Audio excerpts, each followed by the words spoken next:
Hi, I'm Irali and you are watching Windows. So have you ever seen the income statement or the profit and loss statement of the company?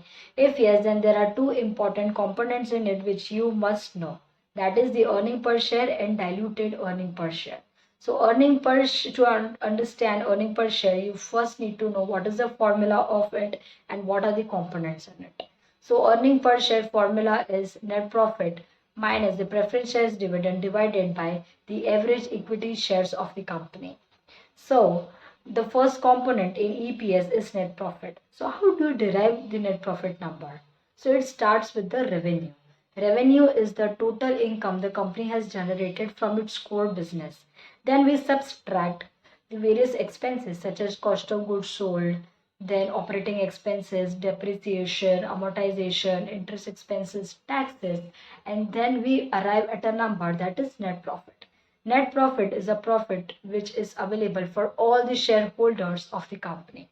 Now in company there are two types of shareholders, equity shareholders and preference shareholders.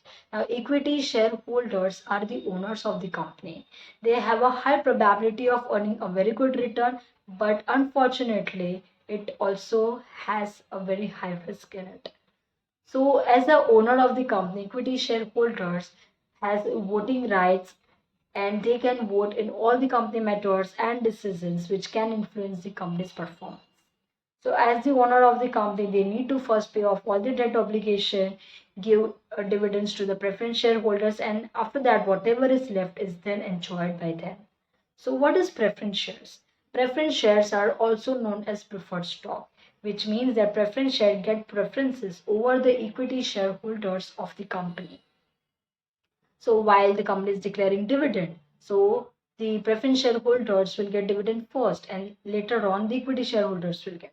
Likewise, in liquidation also preference shareholders are given the preference over equity shareholders. The structure of preference share is very hybrid. So they are also known as hybrid securities as it is a mix of debt and equity. Preference shareholders are not the owners of the company, so they do not have any voting rights. So while we are calculating EPS, we are calculating solely for the equity shareholders. So in net profit, we subtract the preference dividend which has been given by the company. Now, what is average equity shares of the company? So average equity shares of the company means, why do we take averages? Because there are situations wherein the company has issued shares multiple times in a year or the company has buyback the shares. So in that case, the shareholding won't be consistent throughout the year.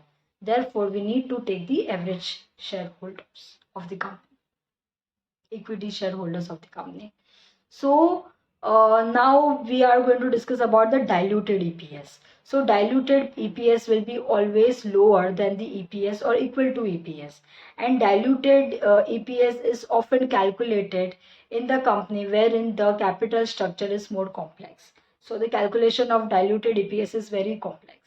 So in my next videos, I'll be discussing about the diluted EPS in the similar line as I discussed EPS. So if you like my video, please click on the like button, please subscribe my channel and please do click on the bell icon so that you can get all the notifications of my upcoming videos. Thank you very much.